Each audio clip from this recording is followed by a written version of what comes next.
How to fix camera distortion in Samsung Galaxy S26 Ultra. First of all, restart phone. Swipe down, open quick setting panel.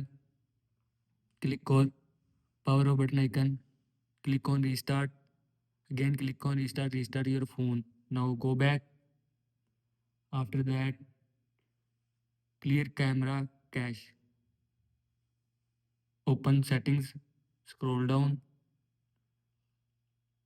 click on apps, search camera,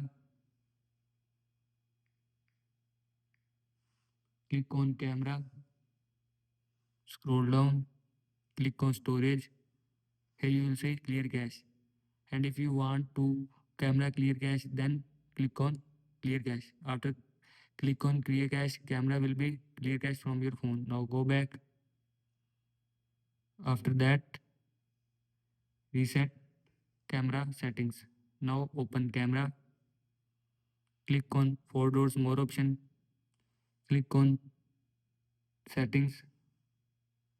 Scroll down. Click on reset settings. Click on reset. After click on reset, camera setting will be reset from your phone. Now go back. After that, software update.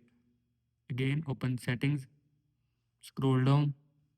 Click on software update. Click on download and install. Here you will see install or update option. After click on install or update option, your mobile software will be update from your phone. This is how you can fix camera distortion in Samsung Galaxy S26 Ultra. I hope you like this video and thanks for watching this video.